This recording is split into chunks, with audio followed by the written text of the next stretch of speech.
소득세죠. 페이지 2-2페이지 챕터 1의 총설입니다. 그 2-1페이지 여기 제일 앞에부터 좀 볼까요? 제일 앞에 보시면 챕터 1부터 챕터 12까지 있는데요. 챕터 12의 동업기업 과세특례는 그냥 약간 허수 정도 생각하시면 돼요. 이거는 뭐 시험 문제 별로 안 나오는 챕터고요. 결론적으로 챕터 1부터 챕터 11까지 11개 챕터인데 소득세는 8개의 강론이 있습니다. 이거 2배삭은 연기 퇴항이라고 하거든요. 2배삭은 미리 써드릴게요.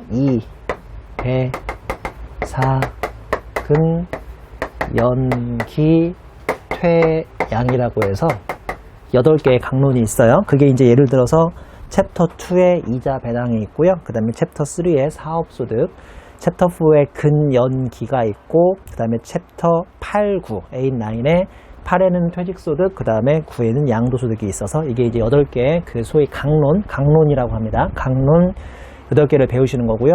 그리고 이제 그 사이사이에 거기에 대한 부연 설명이나 뭐 특이사항들이 있습니다. 참고로 그냥 뭐 전반적으로 잔잔하게 다 중요한 편인데 굳이 한두 개의 하이라이트를 꼽자면 챕터 7 있죠? 챕터 7. 챕터 7의 종합소득 세액계산이 이 부분이 아주 중요하고요. 챕터 9의 양도소득세도 회계사 세무사를 막론하고 1차 시험, 어차피 회계사나 세무사나 소득세는 1차 시험에 9문제쯤 나오니까요. 그 9문제에 챕터 9 양도소득세가 대략 매년 2문제씩 나오고 있고, 심지어는 세무사 같은 경우는 양도소득세가 3문제가 나오는 경우도 있습니다. 그리고 앞에까지 배웠던 법인세하고 소득세는 좀 많이 다른데요. 일단 이 소득세는 개인의 과세 문제를 다루는 그런 이 분야이기 때문에 법인세에 비해서 훨씬 좀 더 피부에 와닿는 게 일반적이고요. 물론 이제 소득세 중에서도 2배삭은 연금소득 이런 건 우리가 55세 이후 직장생활 그만두고 받는 거니까 우리보다는 우리 아버지 어머니에 좀 더 관심이 가는 세금이기도 하죠. 그러니까 8개 세금 중에서 자신의 위치나 자신의 그 소득에 뭐가 발생하는지에 따라서 관심 있는 것도 있고 관심 없는 것도 있어요. 물론 학생들이야 8개 다 없으니까 뭐 큰 관심 없겠지만 일반적으로 법인세보다는 훨씬 더 피부에 밀접한 생활세법이 소득세고요.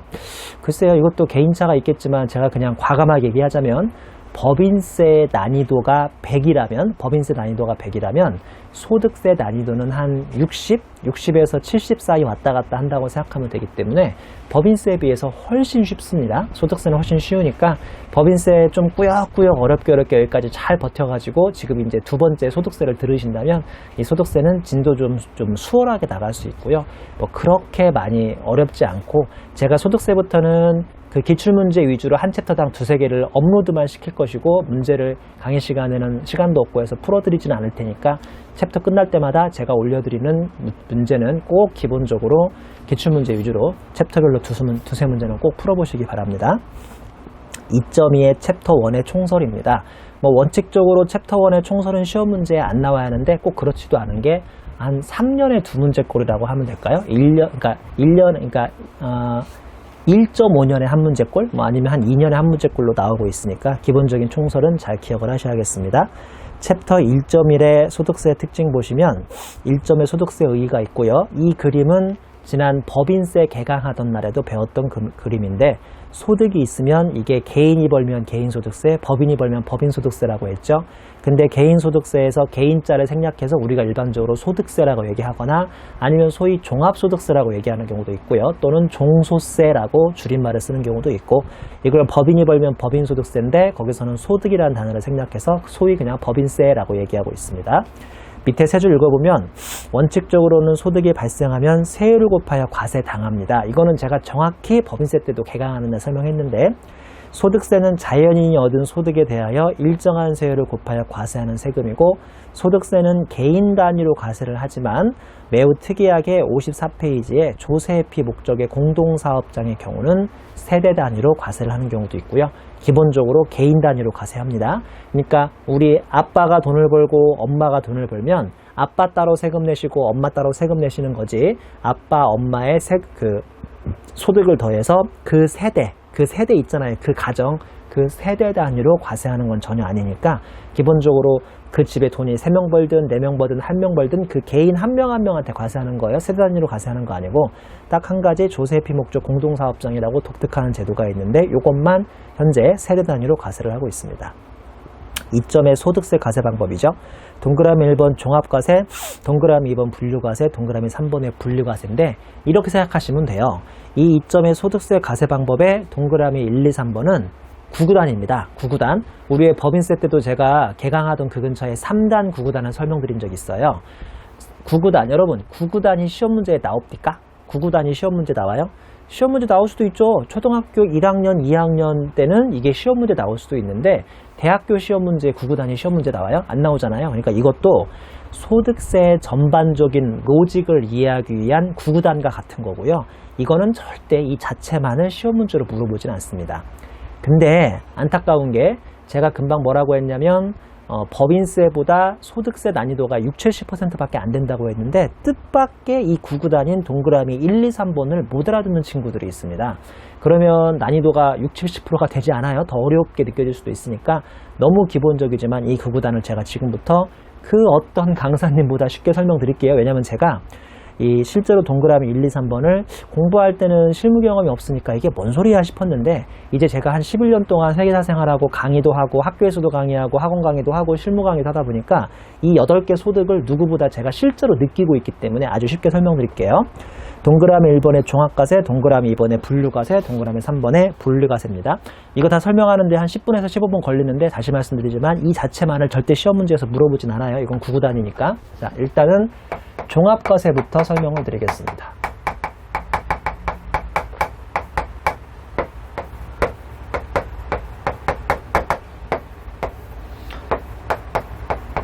자, 종합과세는 뭐냐면 말씀드린 것처럼 소득세는 8가지가 있어요. 하나, 둘, 셋, 넷, 다섯, 여섯, 일곱, 8개가 있는데 자, 잘 들어보세요. 가상의 수치를 제가 적어드릴게요. 제가 만약에 물론 이 2배사근 연기 퇴양은 1년에 한 번 계산하는 거예요. 자기가 20대 후반부터 한 60대까지 경제생활하면서 지난 30 몇 년 동안 벌었던 소득을 60대 후반에 한 번 세금 내는 건 아니고 당연히 매년 이걸 계산하는 겁니다. 매년 한 번씩. 제가 1년 동안 사업소득이 4천이요, 근로소득이 4천이요, 기타소득이 1,000이라고 한번 가정해 볼게요. 물론 이거는 가상의 수치예요. 이런 말 하긴 뭐하지만 이보다 더 벌어요? 근데 그냥 여러분들의 이해를 위해서 이 3가지가 있다고 쳐요. 제가 학원에서 강의하는 것은 사업소득이에요. 왜 그런지는 어차피 이번 달 안에 다 배우니까 참으시면 되고요. 제가 회계법인에서 받는 소득은 근로소득이겠죠. 월급쟁이. 물론 저는 파트너여서 월급쟁이는 아닌데 형식적으로는 월급쟁이처럼 월급을 받는 걸로 지금 세무 처리하고 있으니까 그건 근로소득입니다.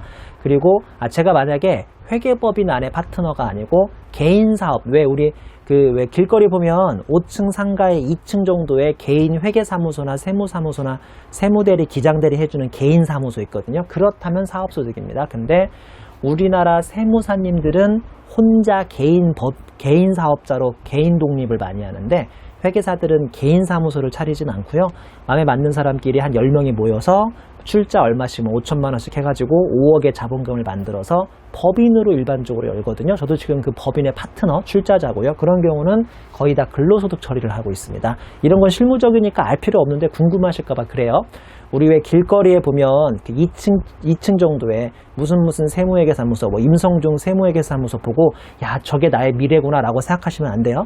회계사한테는 그게 미래가 아니고 세무사한테는 미래가 맞아요. 왜냐하면 우리나라는 일반적으로 공인회계사는 혼자 개업하지 않는데 세무사님들은 혼자 개업하는 경우도 많습니다.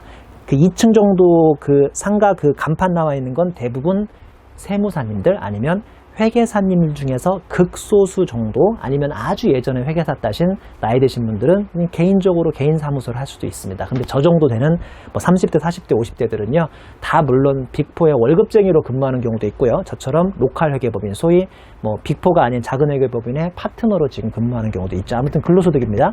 그리고 기타 소득은 뭐냐면요. 제가 이제 학원 강의도 아니고 학교 강의도 아니고 상공회의소나 이런 데서 일회성으로 실무 강의하는 것들이 기타 소득이죠. 제가 그래서 1년 동안 9천만 원 정도의 소득 금액이 있다고 가정할게요. 자, 1법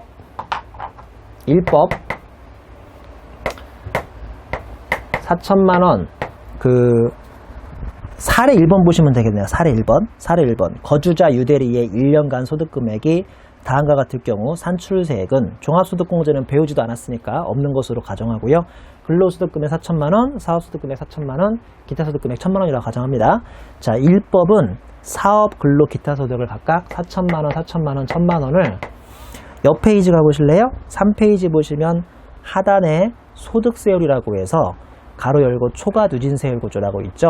과세표준을 크게 소득세는 5구간으로 나뉘거든요. 1200까지는 6%, 4600까지는 15%, 8800까지는 24%, 그 다음에 1억 5천까지는 35%, 1억 5천을 초과하면 무려 38%로 고율로 과세되고 있습니다.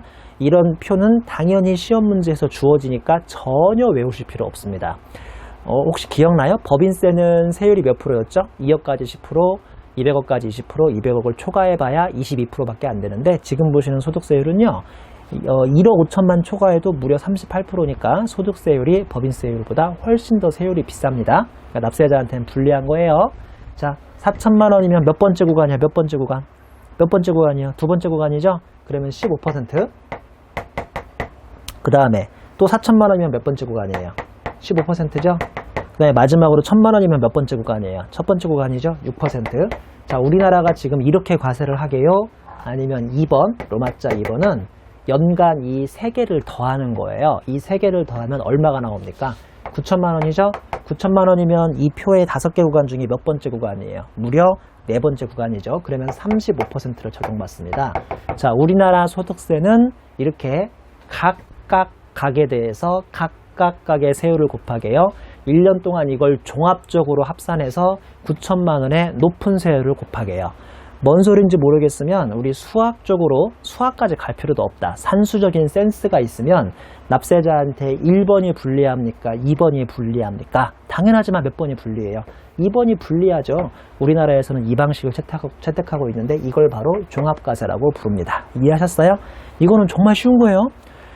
우리나라는 종합과세가 기본으로 되고 있다니까요. 그러니까 소득이 여러 가지가 있거나 그러니까 아주 높은 소득을 벌면 벌수록 납세자한테 유리한 겁니까? 불리한 겁니까? 불리한 거죠. 왜냐하면 보다시피 3페이지의 소득세율이 보다시피 그러니까 많이 벌면 많이 벌수록 세율이 확 올라가고 있기 때문에 이렇게 종합과세를 한다는 것은 납세자한테 불리합니다. 근데 종합과세를 해야 가난한 사람은 조금 내고 많이 버는 사람은 많이 낼 거 아닙니까? 그래서 납세자 개인 한 명 한 명한테는 부자한테는 불리한 제도지만 국가 전체적으로 조세 정책적으로 봤을 때는 조금 버는 사람은 6%만 내고 많이 버는 사람은 최대 35%, 38%까지 내게 해주는 나름대로 조세 평등주의에서는 참 좋은 제도이기도 하죠. 무슨 말씀인지 아시겠죠?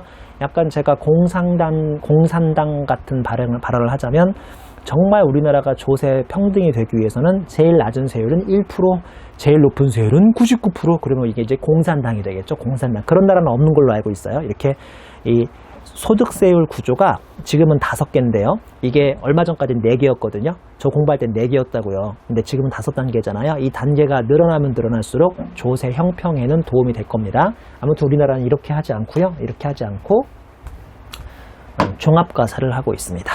자, 이번에는 동그라미 2번의 분류과세죠. 분류과세. 잘 보세요. 자, 분류과세 설명드립니다. 제가 그냥 강의를 하지 않아서 사업소득과 기타소득은 없다고 칠게요. 다른 월급쟁이들처럼 근로소득만 4천만 원 있다고 칩시다. 그러면 매년 4천만 원에 몇 퍼센트 세율로 세금을 내고 있겠어요? 두 번째 구간인 15% 세율로 세금을 낼 거 아닙니까? 이해하시는 거죠? 근데 어쩌죠? 제가 양도소득이 있는 거예요. 양도소득이. 2005년에 1억에 취득한 토지 건물을 2015년에 3억에 팔았다고 가정합니다. 그러면 나중에 구절에서 양도소득세를 배우면 정확히 계산할 수 있는데 지금은 안 배웠으니까 그냥 양소과표가 약 2억이 있다고 가정할게요. 실제로 2억은 아니에요. 거기서 필요경비도 빼주고 하면 더 낮아지는데 아직 안 배웠으니까 그냥 양소과표가 2억이 있다고 쳐요. 자, 그러면 1법 페이지 3페이지 보시면 됩니다. 자, 1법의 사례 2번 보시면 거주자 유대리의 1년간 소득금액이 다음과 같을 때 산출세액은 종합소득 공제는 없는 걸로 가정하고요. 근로소득 금액이 4천만 원이고 양도소득 2억이에요. 그러면 자, 1법 가운데 세로인데요. 이거 2개 더해요. 아니, 종합과세라며 2개 더해요. 그러면 2.4억이죠. 그러면 아래에 있는 표의 몇 번째 구간입니까? 무려 최고 세율 38%죠. 이렇게 하면, 만약에 이렇게 하면 임 선생 언제는 종합과세라며요. 그러면 이거 여기 8개 다 더해야 하잖아요. 이렇게 해서 2.4억에 38%를 곱하면 잘 생각해 보세요. 얘는 무슨 죄입니까? 얘는 무슨 죄냐고요. 무슨 말씀이냐면 양도소득은 매년 발생하는 게 아니에요. 아니 올해 땅 사고 올해 팔고 또 내년에 땅 사고 내년에 땅 파는 사람이 어디 있어요. 그게 아니고 토지나 건물을 산 다음에 5년, 10년, 20년 만에 팔 거 아닙니까? 그러니까 얘는 한마디로 양도소득은 한 번 발생하면 그 소득 금액이 작게 나오겠습니까? 대박 크게 나오겠습니까? 대박 크게 나온단 말이에요. 양도소득은 어쩌다 한번 일회성으로 발생하는 성격이다 보니까 지난 10년 동안 시세 차익 누적된 것이 한 번에 2억으로 뻥튀기 되듯이 과세가 되다 보니까 이 매년 4천만 원에 15% 세금 내던 이 사람이 무슨 죄로 2억과 4천만 원을 더해서 4천만 원까지 왜 38%를 적용받냐 이거죠. 이해하셨습니까? 우리나라는 이렇게 하고 있지 않아요. 우리나라는 퇴직소득과 양도소득에 대해서는 어떻게 과세하느냐? 소위 분류과세라는 걸 합니다. 분류과세라는 걸 하는데 그게 3페이지 사례 2번에 오른쪽 세로 보시면 돼요. 오른쪽 세로.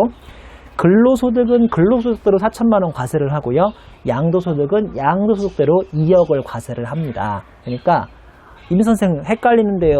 아까는 종합과세라고 하더니 왜 지금은 또 이걸 나눠서 합니까? 그거 참 좋은 질문이네요. 여기에 넘을 수 없는 엄청 두꺼운 38선이 있다고 생각하면 돼요. 즉 종합과세는 몇 개만 더 하는 거죠? 이 6개만 더 합니다. 이 6개만 종합과세를 하고요. 제가 일부러 처음부터 줄을 달리 쓴 이유가 퇴직소득하고 양도소득은 여기에 합산하지 않아요.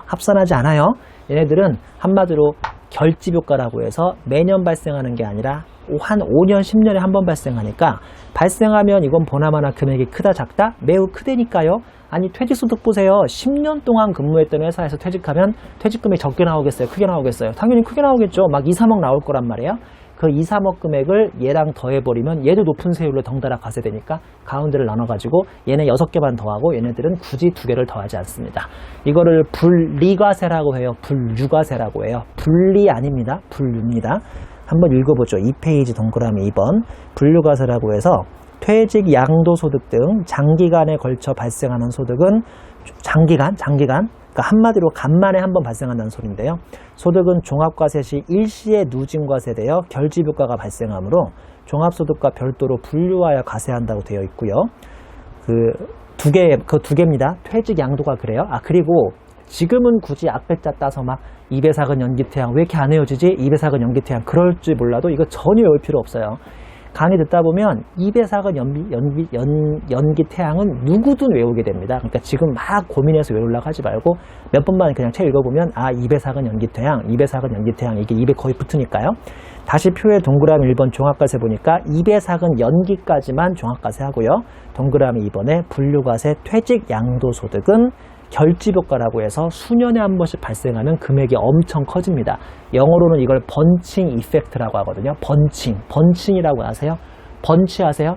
번치 오브 피플. 예전에 토익 공부할 때 많이 안 배웠어요? 많은 무리의 사람들이 보통 번치 오브 피플이라고 하잖아요. 이 번칭 효과가 한 번에 확 모인다, 결집한다는 뜻이거든요. 그래서 결집 효과가 발생하므로 얘네들을 분류과세로 따로 과표를 잡고 있습니다. 동그라미 3번은 분리과세인데요. 다시 아까로 돌아가겠습니다. 이제 3번만 설명하면 되죠?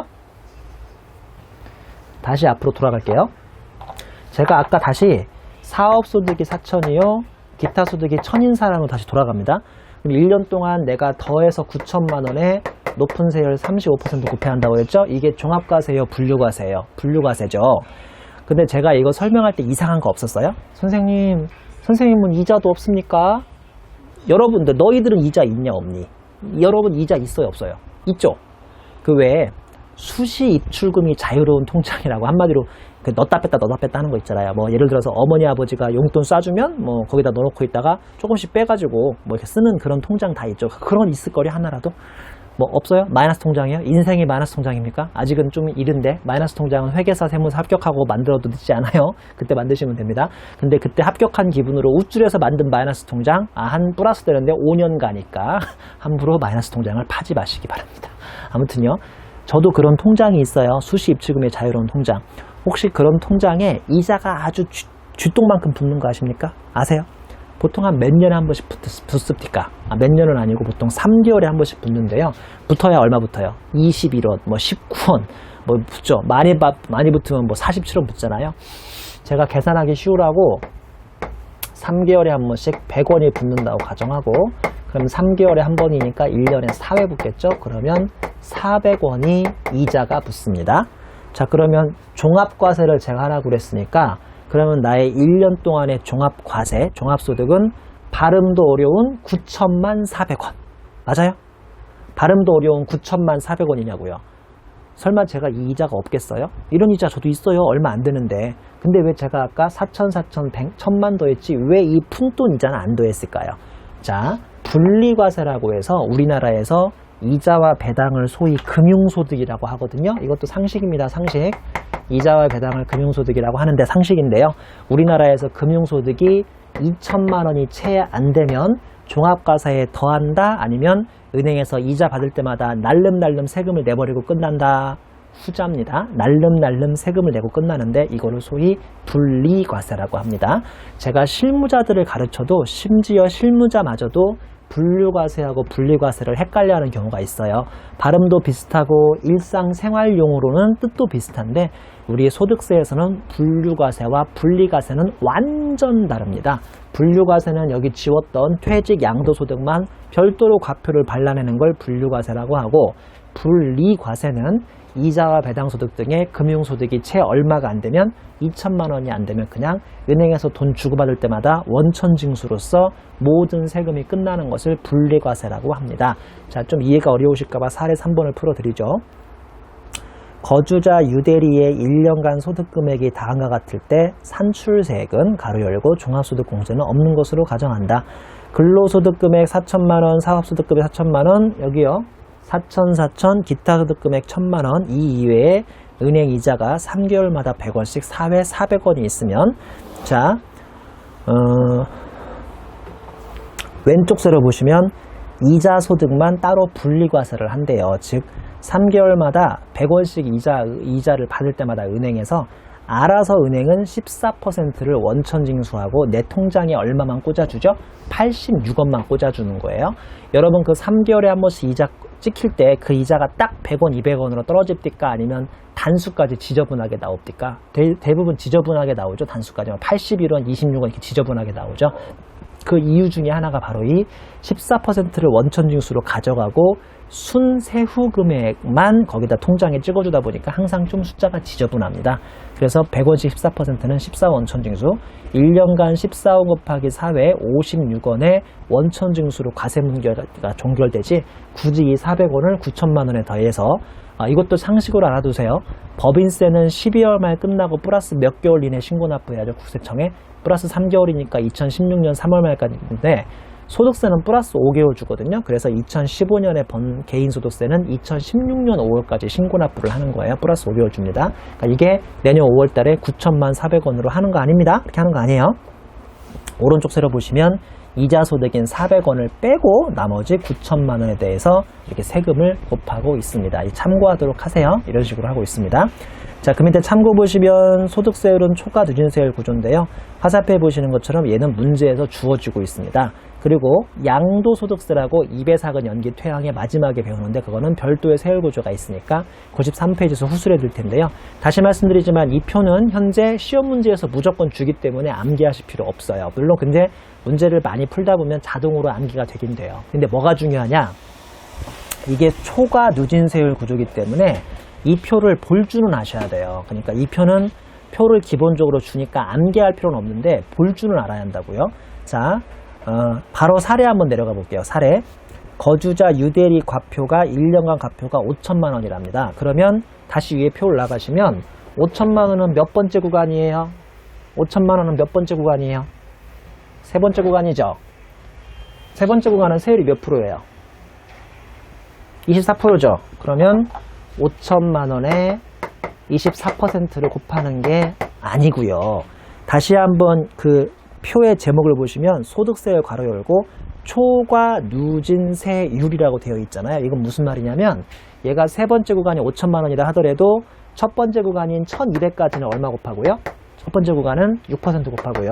두 번째 구간인 4,600까지, 즉 그러면 얼마가 나오죠? 3,400이 나오나요? 그래야 4,600이 되죠. 얘만 따로 몇 퍼센트를 곱하고 15%를 곱하고 마지막으로 4,600과 400의 차이인 5,000의 차이인 400만 원에 대해서만 24%를 곱해야 하는 겁니다. 어려웠나요? 이거 아무것도 아닌데. 그래서 다시 그 표를 보면 가운데 세로에 1200까지는 6%인데 1200에서 4600까지는 72만 원을 더하래잖아요. 앞에까지 하면 72만 원이거든요. 더하기 1200만 원 초과한 것만 15%예요. 그리고 세 번째 구간은요. 4600에서 8800까지인데 다 24%가 아니라 4600만 원의 초과액인 5000까지의 차액인 이 초과액만 24% 곱해야 하고요. 그 앞에 두 구간을 합하면 실제로 얼마 나오나 봐요. 582만 원 나오나 봐요. 이거 진짜 이렇게 돼 있어요.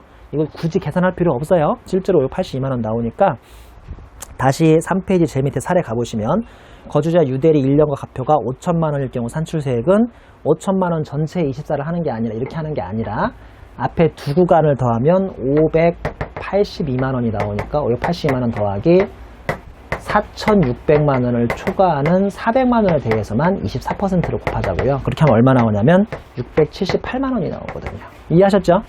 이해하셨죠? 자, 근데 잘 보세요. 선생님, 저는 귀찮은데요. 저 산수 잘 못하니까 그냥 5천만 원에 전체 24% 곱하면 안 돼요? 안 되죠. 앞에 구간 6%, 다음 구간 15%, 마지막 구간 400만 원만 24% 곱해야 하는데 이렇게 전체 구간에 24% 곱해버리면 우리가 구해야 하는 정답보다 너무 크게 나옵니까? 너무 적게 나옵니까? 너무 크게 나오죠? 그러면 오히려 빼주시면 됩니다.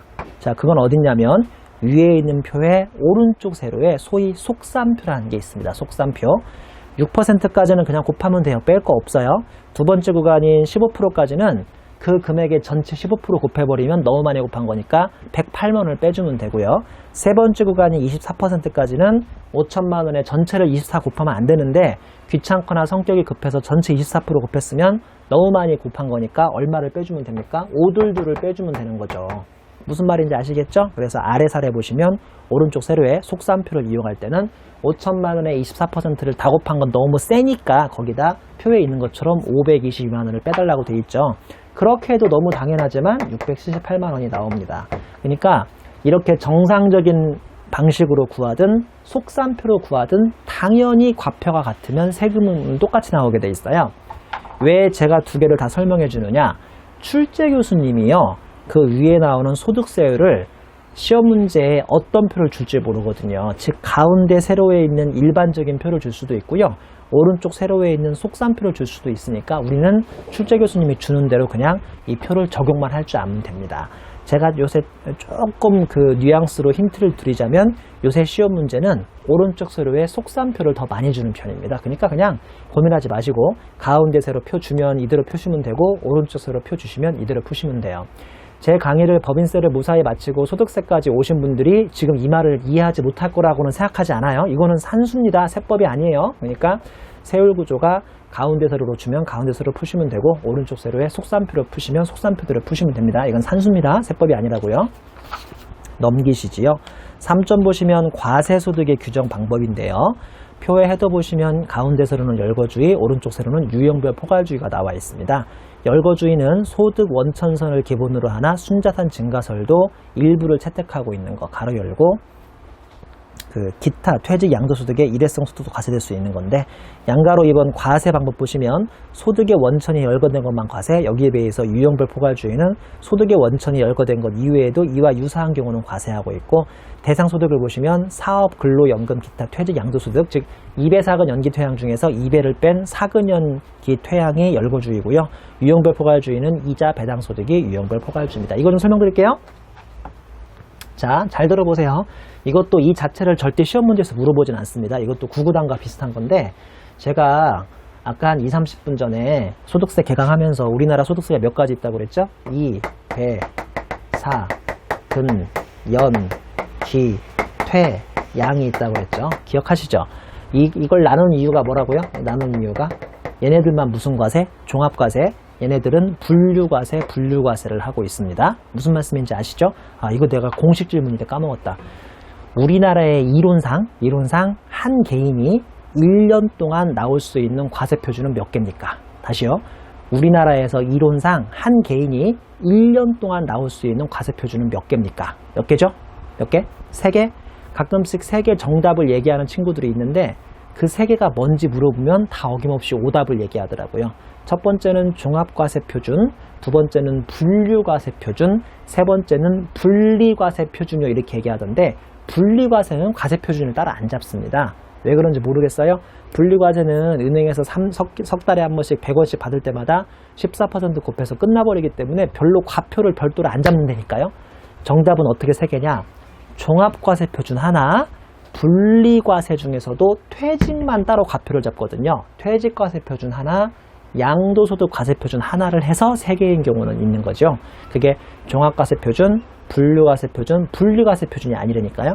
종합과세표준 하나, 분류과세표준 중에서 퇴직소득과세표준 하나, 분류과세 중에서 양도소득과세표준 하나. 즉, 이 2개마저도 합산합니까? 2개 각각 분류합니까? 분류한다는 뜻입니다.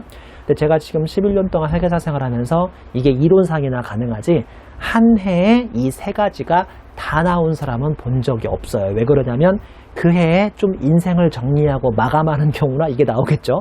막 퇴직도 하고 막 양도도 하고 난리 난 거예요. 그해 퇴직도 하고 양도도 하고 막 근로도 받고 있고 아무튼 좀 복잡다단하게 세상을 좀 마무리하시는 분만 이게 이론상 다 나올 수가 있지 뭐 개인적으로 다 나오긴 힘들어요. 저는 개인적으로 지금까지 매년 제가 3일회계 법인에서 5년 동안 그냥 일반적인 회계사 생활할 때는 근로소득만 있었고요. 한 5, 6년 전부터 강의 시작했을 때는 학원 강의인 사업소득이 있고요. 그 다음에 한 4, 5년 전부터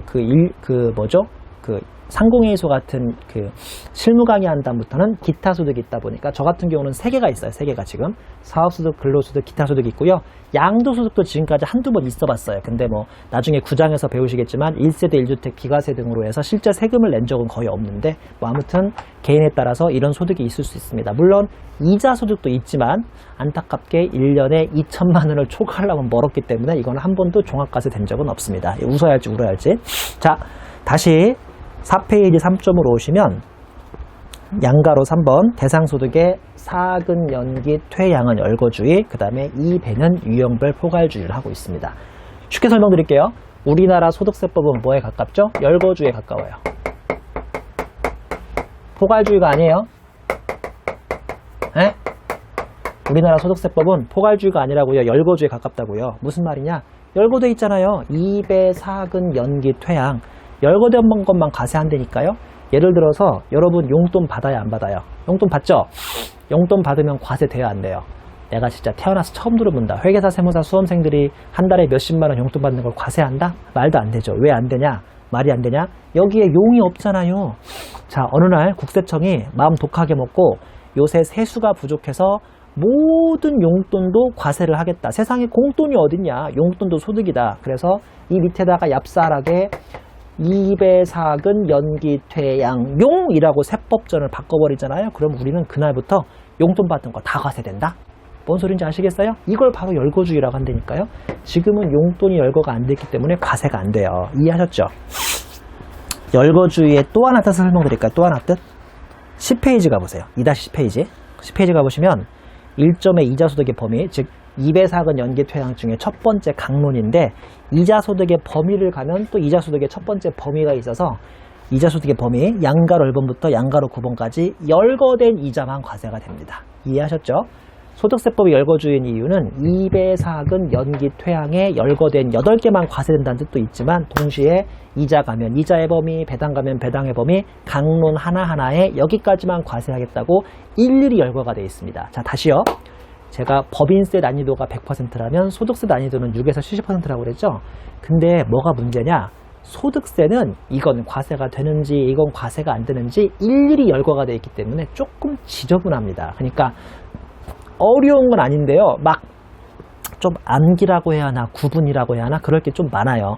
이건 이자소득이든가 이건 기타소득으로 열거되어 있든가를 기본적으로 아셔야 하기 때문에 막 달달달 암기하는 거에 자신 없는 분들은 뭐 소득세가 조금 더 어렵다는 엽기 변태 사이코도 있습니다. 근데 저는 그건 일반적이라고 생각하지 않아요. 세상에 우리 수험생 중에 암기 잘하고 암기 좋아하는 사람은 어디 있어요? 없잖아요. 우리 다 암기 잘 별로 안 좋아하잖아요. 암기 다 싫어하고 암기 안 좋아하죠. 암기를 잘 못하는 건 당연하고요. 뭐 아무튼 2배사근 연기퇴양의 그 범위 하나하나를 암기를 할 수만 있으면 좋은데 암기가 안 되시면 구분만 잘 하시면 되는 거여서 제가 보기에는 이 열거주의인 2배사근 연기퇴양이 법인세보다는 훨씬 쉬워요. 훨씬 쉽습니다. 자, 근데 법인세는 어때요? 법인세는 포괄주의라고 해서 입금이기만 하면, 즉 순자산만 증가하면 별도로 뭐로 열거만 안 됐으면, 별도로 뭐만 열거 안 됐으면, 입금불산임으로 열거만 안 됐으면 과세하고 보는 게 바로 이 포괄주의였잖아요. 이해하시는 거죠? 그래서 열거주의와 포괄주의는 약간의 반대말로 생각하시면 되고, 소득세는 열거주의, 법인세는 포괄주의라고 생각하시면 되는데, 자, 다시 3점표의 오른쪽 세로 보시면 유형별 포괄주의라고 해서 이자와 배당소득은 이제 2005년인가 6년부터 유형별 포괄주의를 선택을 하고 있습니다. 자, 여러분 헷갈려요? 결론적으로 이 문장은 맞는 문장이에요? 틀린 문장이에요? 소득세는 열거주의를 채택하고 있다. 그러면 틀린 문장입니다. 예전에는 열거주의만 채택하고 있었는데 최근에 이자하고 배당이 유형별 포괄주의라는 소득세와 법인세를 절충한 약간 박쥐 같은 제도를 몇 년 전부터 만들었거든요. 그래서 이제 쉽게 얘기해서 소득세는 열거주의와 유형별 포괄주의를 같이 채택을 하고 있습니다. 유형별 포괄주의가 뭐냐? 자, 10페이지 가보세요. 10페이지 가보시면 8개 강론 중에 첫 번째 강론은 이자소득인데 1점의 이자소득의 범위에 양가로 1번부터 양가로 8번까지 세법전에 쭉 이자소득을 열거하다가 매년 뭐 하룻밤만 자고 나면 새로 생기는 신종 금융상품 있죠. MMF, MMDA, 뭐 MMW, 뭐 별별 신종 금융상품이 더 있거든요. 그게 하나하나가 생길 때마다 세법전을 바꿔가지고 얘도 열거됐다, 얘도 열거됐다, 얘도 열거됐다 하기가 힘드니까 양가로 9번에 유형별 포괄주의라고 해서 세법전이 잔머리를 쓰는 거예요. 저기요, 제가 다 열거 못했어도요, 금전에 사용에 따른 대가로서 성격이 있으면요, 그냥 다 과세합시다가 바로 이 유형별 포괄주의입니다. 한마디로 예전에는 다 열거된 것만 과세했는데 최근에 2개가 열거가 안 됐어도 뜸만 이자나 배당과 상통하기만 하면 과세하겠다는 2개의 절충주의인 유형별 포괄주의를 선택하고 있습니다. 이렇게까지 어렵게는 시험에 안 나옵니다. 그냥 기본적으로 구단이라고 생각하고 공부하시면 되고요. 4점의 소득세 기타 특징, 양가로 1번의 인적공제제도 6장에서 다시 설명드립니다. 양가로 1번의 신고납부제도 다음 연도 5월 말까지 신고합니다. 10장에서 11장에서 다시 설명드리고요. 양가로 3번의 원천징수 제도는 상당히 중요한데 반가로 1번의 완납적 원천징수, 반가로 2번의 예납적 원천징수가 있습니다. 이것도 잘 들어보세요. 제가 지금까지 왜 아까 100원씩 4번 받으면 받을 때마다 14%로 원천징수로 끝난다고 그랬잖아요. 내년 5월 달에 종합소득에 집어넣어요, 안 집어넣어요? 안 집어넣죠? 이거를 완납적이라고 하게요? 예납적이라고 하게요? 이거를 완납적이라고 합니다. 완전히 납부하고 끝났다는 뜻이에요. 근데 그게 아니라 반가로 이번에 예납적이라는 게 있어요. 그러니까 소득을 주고받을 때 임시로 원천징수를 하긴 하는데 그 금액이 다시 내년 5월 달에 종합소득에 들어가 버리는 좀 안타까운 원천징수가 있습니다. 내용 읽어보시면 예납적 원천징수는 원천징수한 경우에도 원천징수하기 전에 소득을 신고하고 원천징수한 세액은 기납부세액으로 공제하기 때문에 완납적 원천징수는 화살표에 보시는 것처럼 언제나 분리과세로 좀 낮은 세율로 끝나는 셈인데 예납적 원천징수는 화살표에서 보시는 것처럼 종합과세가 되고 있습니다. 이게 무슨 말인지 이해가 안 되실까봐 사례를 만들어 왔는데 사례 보시면 케이스 1이 똑같은 원천징수 중에서 완납적이고요. 케이스 2가 똑같은 원천징수 중에서 예납적입니다. 한번 읽어보죠. 케이스 1. 은행 이자 3개월마다 100원씩 사회 400원을 세전금액으로 수령하는데 수령할 때마다 14%로 이미 4번 동안 56원을 원천징수 당했다면 이거는 다시 400원 세전금액을 내년 5월 달에 종합소득에 더한다 안 더한다? 안 더한다니까요. 2천만 원이 안 되니까 이거를 완납적 원천징수라고 해서 그냥 56원을 세금 내고 그냥 끝납니다. 종합과세 하지 않습니다. 표에 보시면 왼쪽 서류에 케이스 1 완납적 원천징수라고 해서 매 3개월마다 100원씩 14% 14호 원천징수 1년간 14 곱하기 4번 3개월마다니까 4번 56원의 원천징수로 과세 문제가 완전 종결되는 건데 케이스 2로 올라가 보세요. 이게 실제로 우리나라 모든 월급쟁이가 이렇거든요. 케이스 2. 매달 300만 원의 세전 월급의 총급여를 수령할 때 한 10만 원씩 매달 월급을 세금을 떼이고 290만 원만 들어오는 거예요. 실제 그래요. 세전 금액하고 세후 금액하고 다른 거 아시죠? 월급이. 그래서 매달 10만 원씩 290만 원만 들어갔고요. 그러면 10만 원씩 12번 120만 원을 원천징수 당했습니다.